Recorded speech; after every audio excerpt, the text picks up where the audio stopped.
Game 2 felt much more dominant, Yeah. which is got me a little worried here for Dignitas. Let's go to game number 3 and see if we can get that traction back here for Dig as we set up for Tomb of the Spider Queen. Just kidding, that was game number 1. As we set up for Towers of Doom for game 3. Team Liquid with the choice. Starts with the T as well. That's It right. sounds like TOD, Tomb, it's basically the same. I just like to keep people at home on their toes, drop in random maps. see It if was they're just a paying attention. test. Like, he knew exactly what he was talking about. He was just trying to make sure that Twitch chat is paying attention. Thank you, Caldor. Caldor, he understands. You have to engage with him every now and That's then. why you're my other. Okay, I think you have to tell at least the story. So, I don't know if you guys pay attention to our Twitters. You should, because we discuss occasionally. On our way back from Taiwan, I went to check in on the flight. This nice lady, she was holding my passport. I'm like, hey, can I have my passport back? I'd like to get on the plane.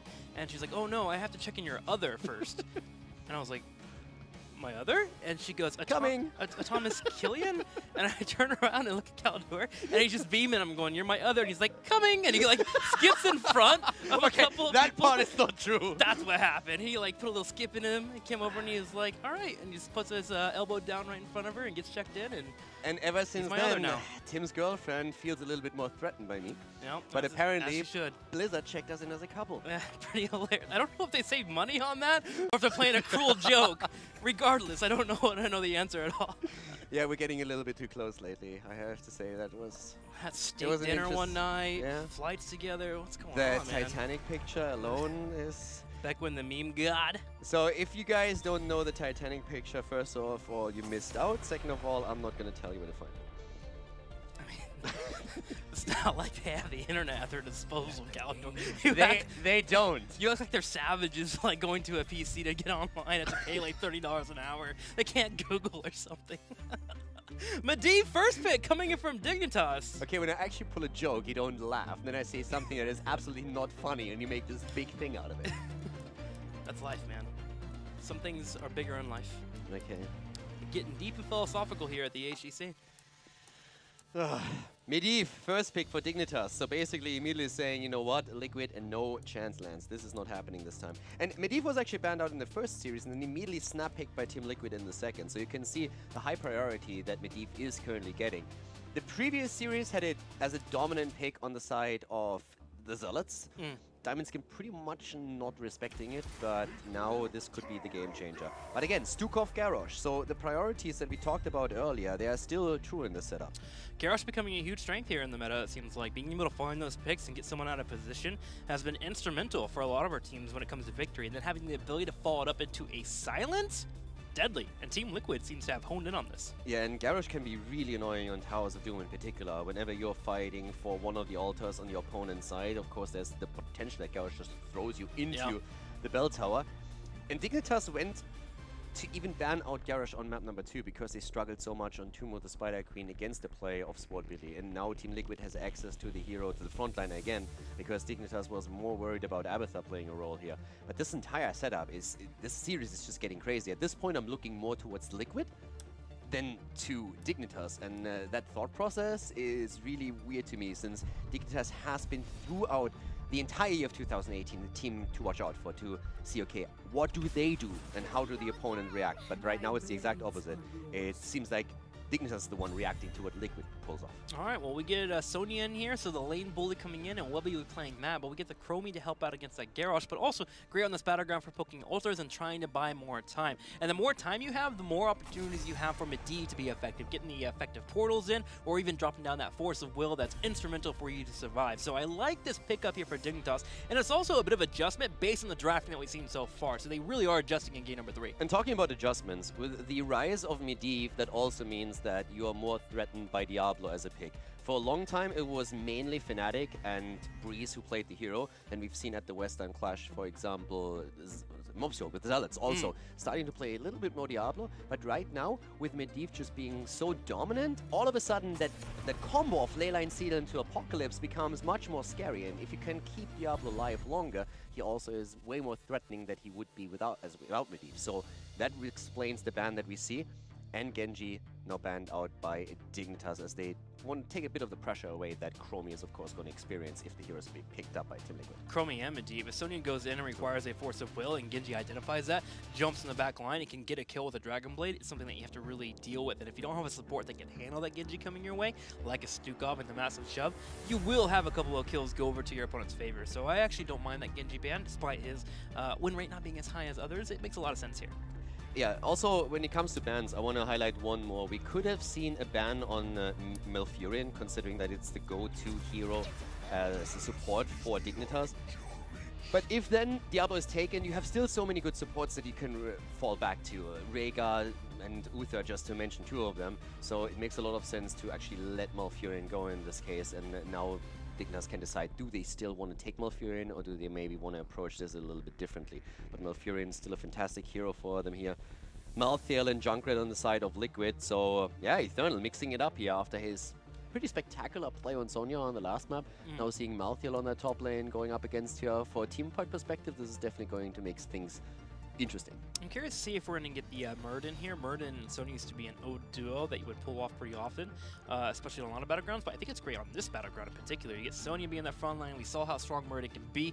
Opening up a back line for Sonya to come in and get that Ancient Spear is always a powerful tool. And then with Sappers being such a priority for our teams, being able to get that Muradin and sit in there and say, you know what, no, I own this area, is a strong tool to have. Definitely true. Malthael, of course, has his... The thing is that Muradin can, they pick him here, he can always be in a bit of an awkward spot once that we have that silence coming through, and we saw that earlier. So I expect to have a little bit more of a reserve play from JPL than we did from Robadoba. He went in very aggressively, oftentimes trying to look for a kill. I think that JPL is going to be a bit more careful using the Dwarf Toss to initiate here. What do you think about Tychus here? Malfurion also taken. For Hazu, yeah. I'm thinking Tychus or Greymane. I think Greymane would be safer. Should sit back a little bit more, drop down the Cursed Bullet if need to, help with the Muradin. It's granted Medivh, if she gets a Force of Will there, you lose out on it. I mean, you're going up against an opponent that basically runs a solo tank. Sonya as a bruiser at the front line is of course quite strong too, so you can definitely try and burn Muradin down, because Malfurion, like a lot of the heal that he has is just heal over time. So if you burn him down fast with the help of Malthael and Tychus, you could definitely make that play. But even a Cursed Bullet, as you said, can chunk him down that way too. Anyone else that might jump out here? Oh, wow. I completely forgot about her. Like, yeah? That's actually insane. Maiev not picked up to the last point, and I feel a bit like a dummy right now. That name didn't even cross my mind for some reason. They have the yoink and boink, and they have the silence on top of it. Don't try and make that a thing. Yoink and boink, noise. Boink. If you say it 3 times, yoink and boink, it becomes a thing. And it's now a thing. Everyone in chat is spamming it, and they're like, wow, yoink and boink, Craigasm. They're all excited. They're all pumped. The yoink and boink, for those that don't understand. Everybody in chat is currently going cringe. It's a Warden's Gate. Throw it down. You throw in the Rip Tire. They get thrown in all around all over the place, and they get blown up. Yoink and boink. It's beautiful. Stamp it. Write it in the history books of esports, because it's official. It's not.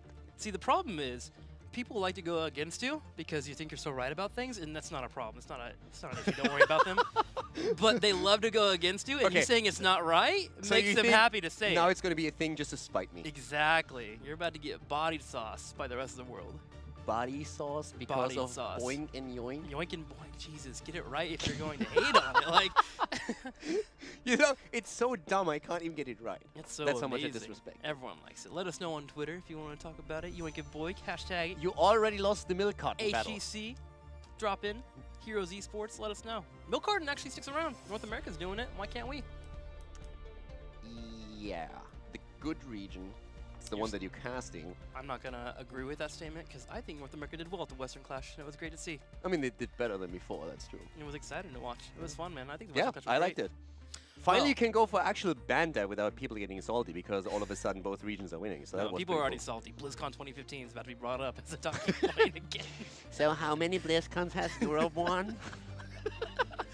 Game number 3 is about to come up, and we're about to see the Yoink and Boink as it takes on No, we're not. Medivh.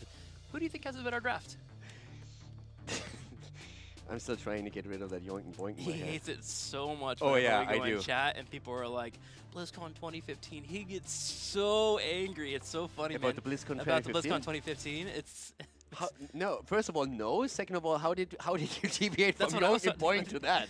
I'm just trying to mess with your head, man, Okay. a little bit, so we get Yuka Wake in there. You bring in the straw man, and all of a sudden they're talking about completely different things. Okay, I see what the strategy is going with that. Tell me about the draft. What do you think? At this point, I'm very impressed with what we've seen so far from Team Liquid, and I would say that Team Liquid has the tools. I think their coordination is going to be a little bit more difficult.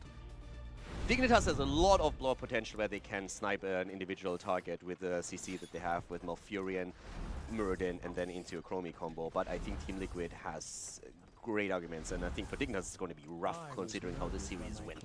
But let's have a look at our players. Zelia on Malfurion, Snitch on Medivh this time. We have Wooby currently on Sonya, Muradin played by JPL, and Poik again for the second time here on Chromie. On the right side, in the red, Team Liquid. Eternal playing Maltheo, Sport Billy on Garrosh, Nurok playing Maiev, Hasselwabs on Junka, and Splendor on Stukov. I look over at Team Liquid, and I just think about portal control. They have incredible control. You have Garrosh who can sit there and be a bodyguard. You have the silence coming out from Stukov. You have traps from Junkrat. You have Maiev that says, okay, if you want to come through, I'm going to tether you. It's actually pretty bonkers how much Team Liquid has in terms of controlling that portal. So I think we're going to have a really good game here from the Medivh. Also, talking about Medivh, we have a bit of an adjustment with this level 1 talent. Raven's Intellect now taken by Snitch to have the increased mana and health regeneration during the Raven form. So that helps you to have the sustain in the game. And especially when you're fighting over altars, this is of course a huge asset in your favor if you can stay in those fights a little bit longer. And a similar talent now also taken, of course, from Muradin. Third Wind, we talked about the differences between the Western and the Eastern meta when it comes to Muradin builds on the level 1. So no Stormbolt stacking here going on for JPL, but that talent is going to allow him to just jump in and out of fights pretty frequently. Speaking of talents, expecting to see that Bronze Talons at level 2 instead. That Chrome build that we saw on Volskaya, I feel like is only a build that you should pull off on Volskaya, and that's about it, because you're looking to stack up pretty quickly. That Bronze Talons gives you a little bit more damage and control, but we're actually getting the similar build. Team of Dignitas seems to be on top of this time trap build. Yeah, Poik once again going for it, and AD as we said before, just like coming in with this build at the Western Clash. Again, we've seen it once before in the Western scene here. But since then, it starts to become the more dominant build on Chromie with the timely surprise now taken. And also a bit of a surprisingly aggressive position here for Team Liquid again as they steal away the camp on the Dignitas side. I'm very curious to see how this pays off for the Chromie. I can see the idea behind the build. If you land all your shots, great build. But the Bronze Talons gives you a safety net and a little bit more damage in fights that can be consistent, right? You want to have that wave clear. You also want to be a little bit of harassment on that front line. So Poik really feeling himself here when it comes to landing those combos from Chromie, so I want to see how that pays off. Yeah, but I really like how Team Liquid started into this. Double cam, already taking one of the towers out, that gives them a slight lead in experience. Nothing to write home about, don't get me wrong, it's not like they are taking an insane lead already, but they are etching away small advantages, also threatening the tower to the top. So if Liquid keeps that up, they will eventually end up with a lead that is significant enough to put Dignitas into a pretty awkward position. JPL, though, doing a really good job of scouting out that Garrosh, making sure that his teammates don't get caught here in the bottom lane. Zelia and Poik back up as needed. And it's time for the 3 altar phase. How will Team Liquid handle this situation here? Gonna have the poke on the bottom so they can delay long enough if they want to put 2 in the top here and try to grab 2 altars. And also, Splendor has played a fantastic Stukov on the last map, and I just expect this same level of performance from here again. Keep in mind that when Team Liquid was on the height of their power in the European scene, Splendor was definitely the absolute top support that we had in Europe. And it changed a bit when they started to put him onto the shot caller position because there was more pressure on him. He couldn't really focus on his own play as much as he was used to. And he said this definitely impacted his own performance. Now that they have Sport Billy calling the shots and also having a huge impact on the drafts, Splendor can focus more on his own style. And it has really shown. He's playing way more freed up, and once again they're starting to go in here, but Nurok also needs to be very careful as he tried to go for Poik. Something to note there is Maltheo was actually delaying top left lane, so we had 2 there, Medivh and Sonya. So Team Liquid, with their 4-on-3 in the bottom lane and a little bit of an aggressive push from Sport Billy, are able to grab the altar. 4 shots additional being thrown towards Dignitas' core, and they are behind 36-32.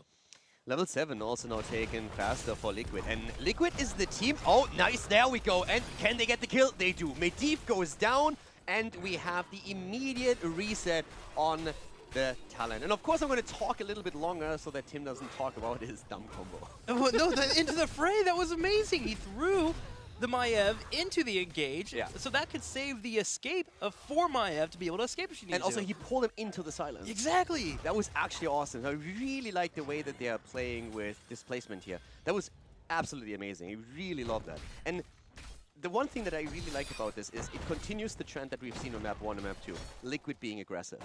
But right now, I actually have to ask, what's happening with Dignitas?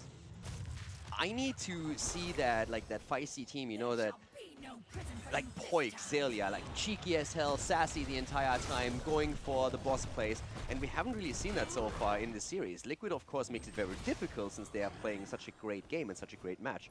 But I want to see a bit more of that Dignitas sass that brought them to the Western Clash, made them the dominant team in 2018, and made them the Western Clash champions. I mean, to be fair, their team has a bit of a wind-up here. Sonya at level 10 with the Wrath. You want your Chromie to get your stacks going forward. She has a more passive build because of her time trap build coming in. You have Muradin, who can be annoying, but typically you don't see him really spike until level 13 with the second heal coming in. So I can see why they're playing a little bit more passive, but I agree with you. I am missing it in this series. Also, to come back to your point, I think that this is still by far the best map when we are talking about comebacks. Yeah. So for Dignitas, having that wind up and starting or having a slow start into this third game is definitely not a big problem. One altar here to the south. Both teams are fighting over it. Malthael and Sonya continue to tussle in the top lane as Eternal's actually getting aggressive under tower aggro here, keeping Wubby back, which is pretty crazy to see. Wubby actually losing out in a fight. Containment disc actually picked here. Zelia was the target, locked down into a silence and killed. And that's actually a really nice combo. Oh, but Malthael also now falling. So Malfurion and Malthael both taken down. So Sonya's still winning the fight at the top. But I actually really like that. If you think about it for a second, when we're looking at Garrosh, now Sport Belief, of course, running Warlord's Challenge. And if you then have Containment Disc taken, it's just more or less a setup for Garrosh to walk up and get the taunt throw. I just don't think I'm sold on it. It just... There's no Yoink and Boink available anymore, and suddenly it's Disc and Boink? Like, that does not work at all. Jeez, Team Liquid, they lose this match. I'm calling it. Oh, okay, at this point it just sounds annoying. I'm not saying anything. 10 hits here. You can boink all you want, but I don't think that's the thing. Let's continue here in game number 3 as Twilight Dream and Polybomb gets picked up. I'm sorry, but it just sounds wrong. I don't care. Okay, you're right. We need to get rid of that. It's gone. Yoink and Boink is not a thing in 2018 anymore. Oh my gosh, a combo is not hit, but a time trap is. Let's get on. Oh my gosh, I'm trying to change the subject. Let's get on track here, Kaldor. I'm waiting for you to talk, buddy. I want to talk about Yoink and Boink now. Team Liquid is in a spot here where they're being scouted out by Medivh. Sonya's rotating down. Malthael's here too. There goes the Polybomb into a Storm Bolt. Garrosh hoping to escape, but he's not so lucky. He gets picked off. That's what we talked about earlier. Oh my god, Eternal needs to be careful here too. Okay, Containment Disc comes out again. But this is the thing that we talked about when the game started. This CC chain into the Chromie composition. And also, of course, the potential Sonya burst through the spear. And that's exactly what just dropped Garrosh. So they need to be really careful of that setup. This could have went the other way, so that's something to be concerned about here too. And, I mean, there was a good kill though. Dignitas definitely opening this up with a nice kill on their part. We have now 32 against 28 points on the core, but Liquid's still the team that has that slight lead in experience. But Dignitas is really starting to negate that. Yeah, they are starting to force that fight there. Also want to highlight Poik coming up there and tanking the grenade so Malfurion could get the altar. Small little play there from an assassin that typically doesn't want to take any damage. And Team Dignitas getting a spot where they're starting to open up the battleground, taking their opponent's sappers, looking towards their own. Team Liquid, though, with all 5, are looking to possibly fight. Sport Billy dancing around here on the bottom left while Malthael heads back to the top lane. And Malthael, of course, now also with Last Rites as his level 10, and that actually makes it really dangerous also for the front line for the tanks here. So they need to be super careful. With all that displacement that we're seeing here, if at any point Ruby, for example, falls low enough so that Eternal can get the value, they will use that. Any kind of pressure play throughout all of the displacement and the silence here can be immediately used to get the Last Rites in. The only thing that they have to be, of course, careful about is the Medivh factor. Medivh always being annoying at stopping those at Force of Will at the right time. Almost get a last right in the top lane, but Sonya was able to dance just enough to make sure not to get pulled in. Could have even seen a containment just there to try and secure that kill, but Team Liquid decided against it. 13 hits, and with 2 ultras spawning, one here in the middle and one towards the south, we'll be able to have a fight soon on even footing. With all the CC that we have on the side of Team Liquid, Team Dignitas, Liquid has now also made the adjustments in terms of their build. So Indomitable has been taken as the level 4 talent on Malthael, and we have now the Inevitable End immediately dropped on 13. So super important here for Liquid to make sure that they're not falling into these CC traps that Chromie then can use to body them. And there was actually a trap on the top side, but Malthael was able to escape it. There was a 3-on-2 looking for the fight. Splinter dodges out on the combo coming from Chromie, while Poik is dealing with Sport Billy, who's chasing him down. Slowing Sands will keep him alive while JPL shows up. Wow, Dignitas has bought enough time here for Team Liquid to be delayed. They get the middle altar, but the south is available for picking. Junkrat, is he actually able to get away from this? Yes, and he goes for the Riptire, trying to go for Snitch. Last Rites is in, but it's all negated. The immediate protection comes out. Hazops is in trouble. He falls. And that's 2 big cooldowns burned that Snitch easily avoided. Team Liquid seems back from this, it feels like. Maybe a delay a little bit, poke from the side, but other than that, they got 1 altar. They should be happy with that. I did feel like they were going to get that fight, but somehow that tire actually got blown up pretty quickly, which prevented Team Liquid from being able to get that last right stack thanks to the force of will. And we're going to have the same time. Sappers being grabbed on the right, pushing in the bottom lane once again. Yeah, one of the problems really is that we don't have a single stack yet for Eternal here. But they are really close. Oh, again. There comes the quick yank in. JPL in range of the bell tower, and that of course hits him hard and also slows him down. But the problem is there's not enough damage output down here. Snitch immediately moving into the backline, trying to make sure that Splendor can't help out here. There comes the shove. It's a bit too late though. Garrosh has already fallen. Nurok with a nice dodge thanks to his trade, avoiding the Chromie comp. But this is a really interesting back and forth that we're having here, since Team Dignitas is all of a sudden showing that they are here to win. Malthael getting rooted here, but able to get out just barely. But it's getting to a point where Dignitas is starting to find their swagger a little bit. Looking over at stacks, only 27 of the 60 needed for Chromie, but hey, if you're killing them right away, why do you even need to get those stacks finished off? Great push so far from Dig, and they're looking to get this bottom bell tower lower and lower with the poke here and there. 15 versus 15. Dignitas has now claimed a slight lead in experience, which is pretty important considering that most of the duration of this game they were behind. But now they're starting to take the lead here. And you've been talking a bit about the stacks. Chromie indeed is only sitting at 27. Snitch also only on 25. He died earlier, and that of course restat his stack progress. But Liquid is starting to lose the coordination a little bit. What we've seen in the early game when they had some really great CC chains happening, pulling targets into the silence, throwing Maiev forward so that she was in range, and then also the follow-ups sometimes from Malthael. That just doesn't happen anymore, and a lot of these fights have been extremely chaotic. So I feel Liquid needs to focus a bit more on the coordination here, whereas Dignitas is really starting to ramp it up and looking more like the Dignitas we need. And they are finding their targets on the map. Sportbilly might be a little bit too far out. Drops down the combo. Nurk's on the side. Can he get the delay here on Xaylia? Does drop down a little bit of harassment. Splinter goes in for the silence to stop Wubby. Wubby can't get forward. Hasselhoff's actually grabbed the shot, so 2 of them already going over to Team Liquid. Will Team Liquid be able to rotate down here and delay this one? Doesn't quite look like it with the time trap coming off. Oh, Xaylia actually turns around and drops the root. They're trying to get the kill, and at this point they might even get it. Sport Billy is low. Here comes the shove. The Riptire comes through. They can't get the counter kill right now. They're trying to buy a bit of space, but the problem is that this altar is definitely going to go over to Team Dignitas. Still a favorable trade for Team Liquid. They're getting 2 of the altars, and they only have to give up the one in the middle down to the bottom. And a worthy decision here from Dignitas to not go for the channel and instead immediately go for a kill against Garrosh, which allows them to get the channel and also steal the camp to the bottom right away. Yes, that's the important part here. Taking the Sappers, which can start to move towards this bottom bell tower that they've gotten down to a little under a quarter health. And if these Sappers connect, suddenly Team Liquid's on a spot where they have to clear that out. Team Liquid are hoping to answer back themselves. They put Hostile Ups in the top lane. They're going to start poking down the fort, but Wubby is here to defend. Dwarf Launch also taken on level 16 now. Another adjustment from JPL here. So decrease in the cooldown and also the increased range on it. So at this point, Liquid is still in the lead. 24 against 16 points. They have taken a slight disadvantage in experience, but when it comes to the sheer position on HP, on the core, they are in a great spot. The problem is they're starting to lose map control, and that's something that they have to reclaim.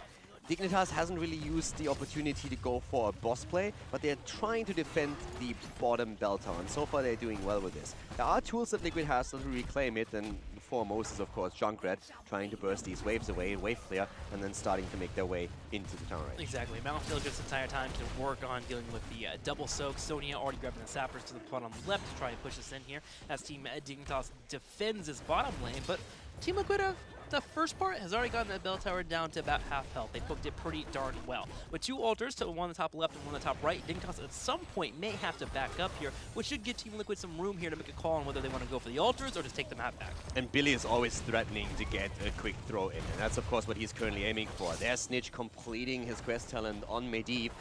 30 stacks for Chromie. And now a double altar up to the top. Now Malthael has taken a camp, but the same is true for the bot lane, where we now have one Zappa camp starting to move through, and that's starting to become an issue since someone has to defend it. And Murden is even there to try and help to escort it, but Eternal grabs one of the towers. That's 3 shots fired against Team Dignitas. Down to the bot lane, it seems more and more as if Team Liquid is actually even willing to let it through. Not quite. Wave just stops it in time. Team Liquid got to be happy about that trade, though. Being able to grab one of the altars at the top right. Big play by Sport Billy coming in and getting the ice block out from Malfurion, prevented them from delaying said grab, and now they can put some damage on the bell tower. Now again, this is the potential last game of the series. If Dignitas doesn't take it here, then Liquid is victorious with a 3-0, which is insane. They have a crazy lead against Team Dignitas, who dominated part 1 of our first phase in 2018. And right now, Dignitas is 6 points behind in core damage. 13 to 19, and the teams are even in experience. And it's only a matter of time until Team Liquid is reclaiming the bell tower at the bottom of the map. But it will be annoying with the time traps coming in. Enduro Anomaly for Chromie will make it quite annoying for them to push forward and grab this bell tower. Sport Billy trying to clear out as much space as he can while Hospobs keeps up with the poke, and he's slowly but surely doing it. Nurok as well helping out where he can. Malfield, though, in the middle has to be careful. There is a gank set up for Dignitas. They were looking to portal over and maybe drop down a route, but Malthael a little bit too wise, able to dodge out. Garrosh again in a bit of trouble, but he's trying to go for Chromie. Slowed down though. He's throwing Murden in instead. They're trying to go for him. The portal is immediately there. The shove already used to push JPL out of position. Snitch protecting everybody in this spot. That was actually a scary one. If he gets close enough to Chromie, Sport Billy can immediately throw Poik over, and that would probably lead to a kill run. Team Liquid needs to commit and break the spell tower down with the Ultra spawning down in about 20 seconds toward the south. Every single time we see a portal coming out, Hazops is immediately there with a grenade. I mean, he has to, right? Yeah. Wants to make sure that they don't come through and get aggressive. Snitch doing a good job of body blocking all this poke coming his way, knowing that if they take down this bell tower, Team Liquid could test this altar. Team Dignitas in a spot to start the channel, and there goes Zelia. Yeah, they're giving it up. They're not going for it. Zelia is channeling it, and Team Liquid is saying, boys, let's not risk it here. So that's another 5 shots fired just in time. Liquid could have forced that bell tower earlier, and they decided against it. They have taken still a lead in experience. They're currently sitting half a level away from level 20. 14 versus 13. This game is so close already. And one team fight could really decide it. If Liquid grabs the early 20 and can force an immediate battle through the displacement that they have at their disposal, that could net them the match win. Yeah. Team Liquid's in a spot here. If they get that kill that you were just mentioning, they could take all 3 towers. They've already gotten them low. Could be at a point where they start poking. By the way, in terms of stacks, Dignitas is not doing well. It's not only Chromie sitting at 36, but we have, for example, Malfurion with Broccoli on level 4, the Vengeful Root, sitting on only 9. That is not a lot. That's not really getting a lot of value out of the talent. Now, Dignitas has done a great job of getting more control over the map, but now it's dead even again. Both of the teams are going to hit 20 at roughly the same time. We have both teams in control of 3 bell towers. And yeah, 20 versus 20. One fight can decide it all here. 20 versus 20, 14 to 13. Absolutely close game here in game number 3. Medivh scouting out everyone from Team Liquid, but they're finally in a spot where they can force a fight on the same footing as their opponents. And with one altar being the next spawn, we're going to see that fight. One problem that Liquid had in this game is that Garrosh was always a primary target for the CC combo on Dignitas' side. Even with his level 4 with Indomitable, he had huge problems getting away from these positions. And the shove of Stukov was oftentimes too late, but now they're going for JPL. flipping him in, trying to get that kill. Eternal is already there. He's looking for the poke. And his level 20, of course, highlighting that as well with the final curtain. Fight is about to start here, and Eternal again with a nice curtain thrown down immediately. Look at the taunt in the backline. That could be the end of Snitch, and it is. Snitch is down. Silence comes through. The disc is in play, and Whoopi is immediately hit by the Riptide, but he tries to go for the kill against Sport Billy. And Sport Billy's low, but he's able to escape. The poke keeps coming out, both between Eternal and Hasawabs. JPL in the back left trying to tank here, but Zalia gets interrupted. Malthael still has his ult, of course. He could use that. He has not a single stack on it either, but it's a 5 versus 4 situation in favor of Team Liquid. They need to capitalize on it though, and the channel is already starting on the side of Whoopi. If he gets that through, it all would have been for naught. But Poik is keeping Dignitas in this game right now around the altar, hitting double combos already, but Team Liquid, after topping off thanks to Stukov, are able to aggressively push forward. And here's the bad news. Bottom lane is still pushing in too with the minion wave putting some damage on that bell tower. Dignitas is in a pinch. They're trying to go for Mirror Den, and they actually stopped the Dwarf Toss. He has no escape. He's trying, he gets the rewind and immediately hops further, but he's all of a sudden completely trapped here. Can they knock him off the mount? Hasselhoff is trying really hard. He comes in, gets the auto attack. Gonna have Eternal thrown over the wall. Sport Billy coming in, and Sport Billy will be able to have the knockup. Can he land it? No. No way. JPL, the dwarf will live. The first one gets interrupted, he rewinds, jumps over, and then just as we see him getting in range, the cooldown comes back up and he's able to hop out. That was a great chase from Dignitas' perspective because Liquid used so much time to try and get the kill, but they never confirmed it, and that allowed Medivh to come back into the game. JPL jumps in, goes for a Stormbolt, will miss out, gonna have a portal popped out right away. Team Liquid aims to control the exit route. Able to hold for now. There are sappers pushing bottom lane too. This Muradin escape was so important. If he dies, it's a huge stagger death that works against Dignitas, but with him surviving, Liquid just blew so much time where they could have taken, for example, the bottom left bell tower, and that never happened. So for Dignitas, that was the best thing that could have happened there. With JPL surviving, that was the play that might turn things around. Whoopi missing the spear. Both teams dancing around here on the bottom left, knowing full well that there's going to be an altar spawning here on the bottom and also in the middle. If either loses a bell tower, it could be game over. Team Dignitas and Team Liquid controlling their sappers and controlling the chokes. So far, Dignitas gets the lead in controlling the chokes. They have time traps already set up and a sandstorm up on the top right. Team Liquid aims to start their sappers and start getting that pushing. Yeah, they're getting them pushing right away, and of course there are the traps everywhere. And down here, once again, we'll be waiting in the bush. But now it's all about position. It's all about trying to find that one spot where you can make your play. Again, Nurok jumping out with a straight Vault of the Wardens, making sure that he doesn't eat any of the damage. They're trying to zone it. The interrupt here in the middle. Snitch eating a ton of this, and Whoopi getting zoned out as Splendor is trying to confirm that altar, but he doesn't get it, and Whoopi is starting to move in. Sport Billy gets a taunt there on Poik. At the same time, on the bottom right, Whoopi is here. Sounds comes out at the same time. Time trap as well. JPL jumps in. Splendor is the target. Splendour's by himself. Riptire comes out, but Splendor, he is down. The containment is already used in the backline, but once again from the back we have Poik, Eternal nearly dying here. Just barely able to tap the fountain, but a huge problem now for Liquid as they are starting to lose another bell tower. 3 more shots fired just after the bell tower to the bottom left has fallen. The altar is channeled, and now we have 9 to 7 points on the core in Dignitas' favor. That kill against Stukov was huge, and a big problem was that they allowed Sonya to go this deep against him. And Dignitas rotates over and starts looking at the boss, but Team Liquid does have poke available, and they also have a Garrosh. Do they intend to come over here and try to harass? With time traps being up and Murden holding down the point, it seems like the answer is going to be no. Team Liquid instead runs to the bottom left here and will start the sappers. They want to keep this pushing in. They want to keep map control while they wait for Splendor to come back. They can afford to take these shots. 3 on the core. But here's Snitch. Oh my god, he actually went for it, and he's solo. It's a 4 versus 5 though. That's something they don't want to fight. Nurok trying to jump out, but Nurok is about to fall. There's no heals available at this point, and he dies. And that's the stagger death that Dignitas needs to come back into this. A 4 versus 5. They try to go for the next kill, and they get it. Garrosh is down. They try to go for Eternal next, but this is the absolute worst case scenario for Team Liquid now. 2 staggered deaths with just 3 points remaining on their core. But Team Liquid style might be in here. Look at the top left. There's a huge minion wave pushing in on top of that fort, getting it low as well. Team Liquid already rotating over towards that area. Now Medivh is sharking around. Ooh, this is where it gets really, really painful though. In 30 seconds, the altars will be activated and up available, and without Maiev or even Garrosh available, this might be game. This is game. Oh wow, Eternal gets picked up. Yep. This is game right there. Even without the death of Eternal there, this would have probably been... It's potentially big game because the situation is so tricky around those cooldowns that we see there. But with Eternal falling, there's absolutely no way. There's no way they hold this. Norok has Ops. Has Ops is falling here now as well. There's the channel. Poik is confirming it. Dignitas is back in the series, winning game number 3.